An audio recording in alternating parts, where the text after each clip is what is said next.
पर्यावरण संरक्षण और जनहित की बात को कथित तौर पर प्रमुखता देने का दम भरने वाले पुट्ठोली स्थित हिंदुस्तान जिंक स्मेल्टर प्लांट से जहरीली गैस का रिसाव हो गया, जिससे प्रभावित क्षेत्र की करीब 1000 बीघा में लगी फसलें खराब हो गई।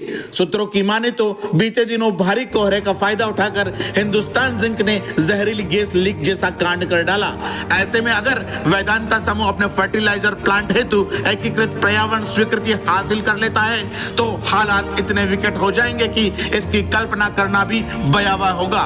हिंदुस्तान जिंक स्मेल्टर परिसर में ही नए फर्टिलाइजर प्लांट लगाने की जिद पर अड़ा वेदांता समूह अब कहीं न कहीं एकीकृत पर्यावरण स्वीकृति हासिल करने की जुगाड़ में लगा हुआ है।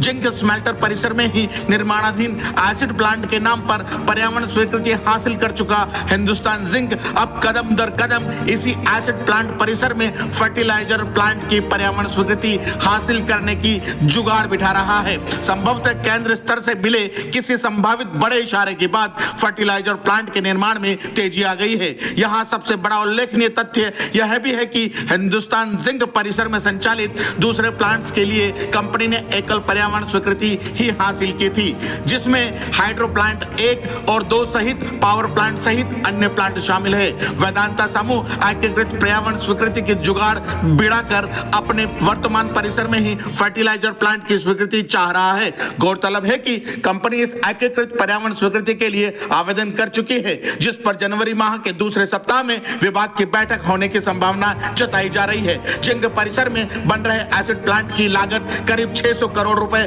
बताई जा रही है। बीते दिनों भारी कोहरे में हिंदुस्तान जिंक स्मेल्टर प्लांट से देर रात्रि जहरीली गैस के रिसाव से प्रभावित क्षेत्र में करीब 1000 बीघा की फसलें चौपट हो गई। देर रात्रि को प्लांट से निकले इस गैस के रिसाव से एक बारगी हड़कंप मच गया, जिसके प्रभाव से पशु पक्षी भी इससे पीड़ित दिखाई दिए। मामले को लेकर प्रभावित क्षेत्र के लोगों ने ज्ञापन देकर जिंक के खिलाफ कार्यवाही और मुआवजे की मांग की है। गौरतलब है कि पहले भी जहरीली गैसों का रिसाव हो चुका है। जानकारी के अनुसार Chanderiya Hindustan zinc smelter plant से देर रात्रि को जहरीली गैस के रिसाव से हड़कंप मच गया।